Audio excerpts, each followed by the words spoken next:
அனைவருக்கும் டிவைன் ஹீலர்ஜி மற்றும் Reiki tantric master அன்பு வணக்கம்.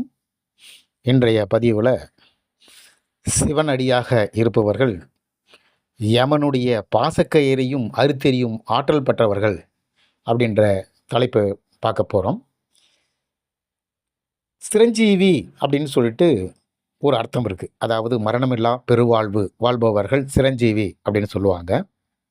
அதில் அஸ்வத்தமன், மகாபலி, வியாச முனிவர், அனுமன், விபீஷணன், கிருபச்சாரி, பரசுராமன், மார்கண்டேயன் இவர்களெல்லாம் சிரஞ்சீவிகள் அப்படின்னு அழைக்கப்படுவாங்க. என்னன்னா, மரணமிலா பெருவாழ்வு எழுதியிருக்கும் இவர்கள் பூத உடலுடன் இல்லை என்றாலும் இன்னும் தங்கள் ஆன்மாவுடன் இங்கு உலவிக் கொண்டுதான் இருக்கிறார்கள் அப்படின்றத நம்முடைய ஆன்மீகம் உணர்த்துகிறது. சிவனுடைய அடியார்கள் அப்படின்னு சொன்னால் அடியானுக்கு அடியான் சிவனாக விளங்குகிறார். ஒரு அடியான் ஒரு முலம் இறைவனை நோக்கி நடந்து வந்தால் இறைவன் 2 முலம் நடந்து வருகிறான். ஒரு அடியான் 2 முலம் நடந்து வந்தால் இறைவன் 4 முலம் நடந்து வருகிறான். ஒரு அடியான் இறைவனை நோக்கி நடந்து சென்றால் இறைவன் அவனை நோக்கி ஓடி வருகிறான். ஒரு அடியான் இறைவனை சிந்திக்கும் பொழுது இறைவன் அவனுள்ளே ஐக்கியமாகி விடுகிறான். இது நம்முடைய ஆன்மீகம், இந்திய பாரம்பரியத்தில் ஆன்மீகம் உணர்த்தக்கூடிய உண்மையான விஷயம். அதுதான் அடியார்களுக்கு அடியானாக அடியார்களுடைய துன்பத்தை போக்க இறைவனே நேரில் வந்த பல அதிசயங்கள் நடந்திருக்கிறது. மாணிக்க வாசகர் திருவாசகத்தில் தன்னுடைய நிலை இந்த மானிட நிலையிலிருந்து சிவ சக்தி யுகமாக மாற வேண்டும் என்பதற்காக அவர் செய்த புலம்பல் தான் இந்த திருவாசகம். இந்த திருவாசகத்தில் சிவபுராணம் ஆரம்ப செய்யுள், அச்சோப்பதியும் இறுதி செய்யுள். இவர் என்ன செய்கிறாரு அப்படின்னு சொன்னால், இவர் தாந்திரிகத்தை பயன்படுத்துகிறாரு. என்னன்னு சொல்லிட்டா, இறைவனை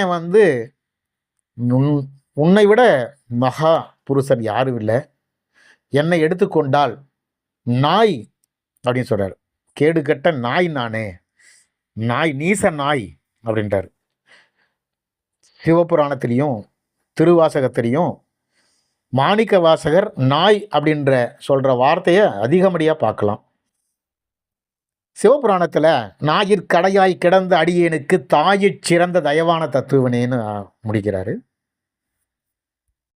கடைசியாக இருக்கக்கூடிய அச்சோபதியத்தில் கூட செம்மை நலம் அறியாத சிதடர் ஒரு திரிவேளை மும்மை மலம் அறிவித்து முதலாய முதல்வன் தான் நம்மையும் ஓர் பொருளாக்கி நாய் சிவிகை ஏற்றுவித்த அம்மை எனக் கருளியவாறு ஆர் பெறுவார் அச்சோவேன்னு முடிக்கிறாரு. ஒரு நாயை போய் யாராவது பல்லக்கில் ஏற்றுவாங்களா? ஆனால் இந்த நாயை நீ பல்லக்கில் ஏத்தனையே, உன்னுடைய எவ்வளோ பெரிய ஆச்சரியமான விஷயம் அப்படின்னு சொல்லிட்டு மாணிக்க வாசகர் முடிக்கிறாரு. இறைவன் அடியார்களுக்கு அடியார்களாக வரக்கூடியவன். இந்த சிரஞ்சீவிகள் அப்படின்னு சொல்லும் பொழுது மிகவும் பிரபலமானவன் மார்கண்டேயன். இவனை காப்பாற்ற வேண்டி தானே சிவபெருமான் காலனியே காலால் உதைத்த நடுவன் அப்படின்னு பேர். அதாவது மார்கண்டேயனை காப்பாற்றுறதுக்காக சிவனே நேரடியாக தோன்றி யமனை காலால் உதைத்த ஒரு நிகழ்வு இருக்கிறது. யமனுடைய வேலை அப்படின்னு சொன்னால் அவன் பேர் தர்மராஜா அப்படின்னு யமனுக்கு பேர்.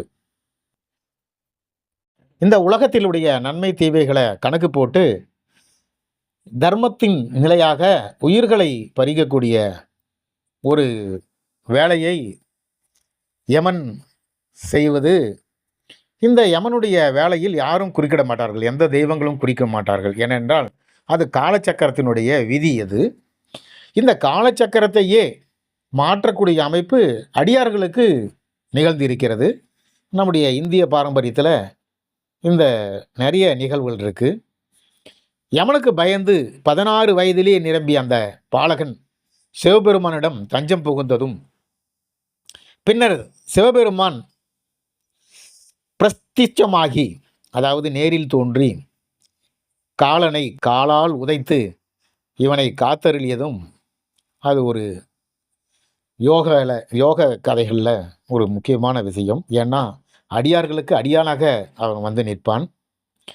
மார்க்கண்டேயனுடைய மட்டும் அது எப்படி சாத்தியமாயிற்று அப்படின்னு சொல்லிட்டு பார்த்தோம்னா, மார்க்கண்டேயன் வந்து ஒரு டெக்னிக்கலை யூஸ் பண்ணுறாரு. எப்பயுமே நாம் தாழ்த்திக்கிட்டு இறைவனை உயர்த்தும் பொழுது நம்ம இறைவன் வந்து நம்மளை உயர்த்திடுறோம். இது உலக வாழ்க்கையில் நிறைய யோகிகள், ஞானிகள், தவசிகள் கடைபிடித்த ஒரு டெக்னிக் இது. இது நிறைய சித்தர்கள் பயன்படுத்தியிருக்கிறாங்க. சிவவாக்கியனார் அப்படின்றவர் கூட இந்த மாதிரி தான் தன்னுடைய பாடலில் யாரும் வந்து உள்ளே தலையிடக்கூடாது அப்படின்னு நினச்சாரு. தன்னுடைய பாடலுக்கு யாரும் கருத்து சொல்லக்கூடாது, உயர்வாகவோ தாழ்வாகவோ எதையும் என்னுடைய கருத்து சொல்லக்கூடாது அப்படின்னு நினச்சி என்ன செஞ்சிட்டாரு, ஒரு டெக்னிக்கலை பயன்படுத்துகிறாரு, ஒரு தாந்திரிகத்தை பயன்படுத்துகிறாரு. தன்னுடைய பாடலில் முதற் பகுதியில் கரியதோர் முகத்தை ஒத்த கற்பகத்தை கைத்தொழ கலைகள் நூல்கள் ஞானமும் கருத்தில் வந்து உதிக்கவே அப்படின்றாரு. உன்னை வந்து நம்ம விநாயகரை வணங்கின உடனே எனக்கு வந்து ஞானமும் கருத்து வந்துடுச்சு. அந்த கருத்து வந்த உடனே பெரிய பேர்கள் சிறிய பேர்கள் கற்றறிந்த பேரெல்லாம் பெரியதாகி ஓதிட பிழை பொறுக்க வேண்டுமே அப்படின்ட்டார்.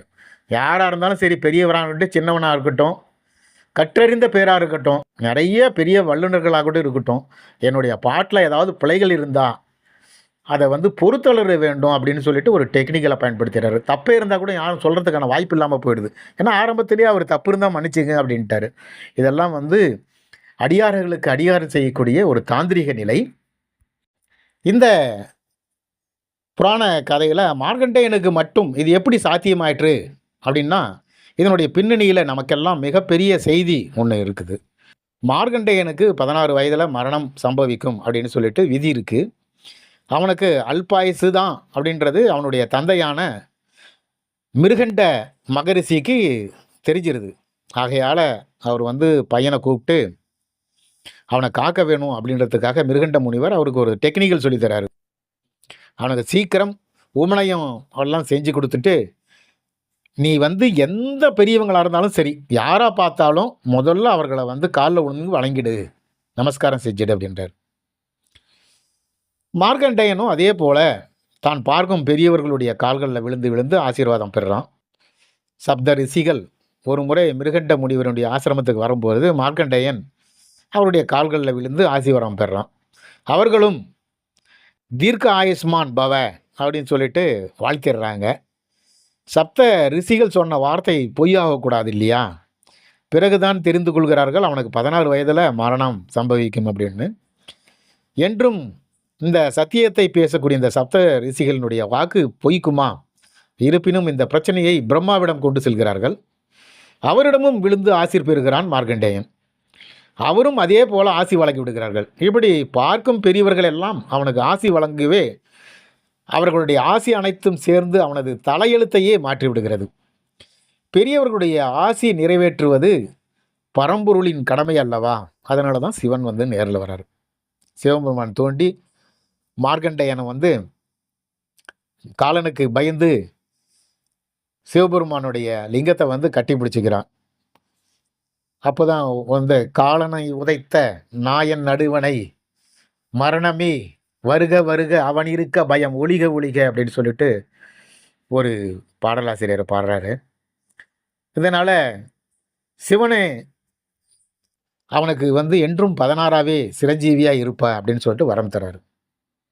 பெரியோர்களை விழுந்து வழங்குவது என்பது நம்மளுடைய பாரம்பரியத்தில் ஒன்று தான். ஆனால் வயதில் தகுதியிலும் சிறந்து விளங்கும் பெரியோர்களை கண்டால் அவர்களை விழுந்து வணங்கி அவருடைய ஆசையை பெற வேண்டும் அப்படின்றது ஒரு பெரிய தாந்திரிகம். இதை வந்து மார்க்கண்டேயன் கடைபிடித்து தன்னுடைய உயிரையே காத்து கொண்டான். இது உங்களை காக்கும் அரண் மட்டும் அல்லது உங்களது தளத்தையே மாற்றக்கூடியது அப்படின்றது தான் இந்த சரித்திர கதையிலிருந்து நமக்கு விளங்கக்கூடிய ஒரு உண்மை. ஏன்னா பெரியவர்களை நாம் மதிக்கும் பொழுது அவருடைய ஆசீர்வாதம், அருளும் ஆசியும், வயதில் மூத்தவர்களுடைய ஆசீர்வாதம் நமக்கு நிச்சயம் வேண்டும் அப்படின்றத விளக்கிறது தான். நமக்கு வரும் துன்பங்கள் காப்பாற்றக்கூடியது பெரியவர்களின் ஆசீர்வாதம் என உணர்ந்து நாம் பெரியவர்களை வணங்கி நலம் பெறுவோம். எங்கும் நீக்கமர நினைந்திருக்கும் அகிலத்தை காக்கும் அண்ணாமலையாரே போற்றி போற்றி. உன் ஆழ்ந்த கருணையை பெற என்ன தவம் செய்தேனும். சிவாய நம. சிவமே ஜெயம், சிவமே தவம், சிவமே என் வரமே, எங்கும் சிவநாமம் ஒளிக்கட்டும். சிவனோடு ஒக்கும் தெய்வம் தேடியுமில்லை, அவனோடு ஒப்பார் இங்கு யாருமில்லை. புவனம் கடந்தன்று பொன்னொழி மின்னும் தவனச்சடிமுடி தாமரையோனே அப்படின்னு சொல்லிட்டு இந்த பதிவை நான் நிறைவு செய்கிறேன். இந்த பதிவு பிடித்திருந்தால் சப்ஸ்கிரைப் மற்றும் ஷேர் செய்யவும். நன்றி, வணக்கம்.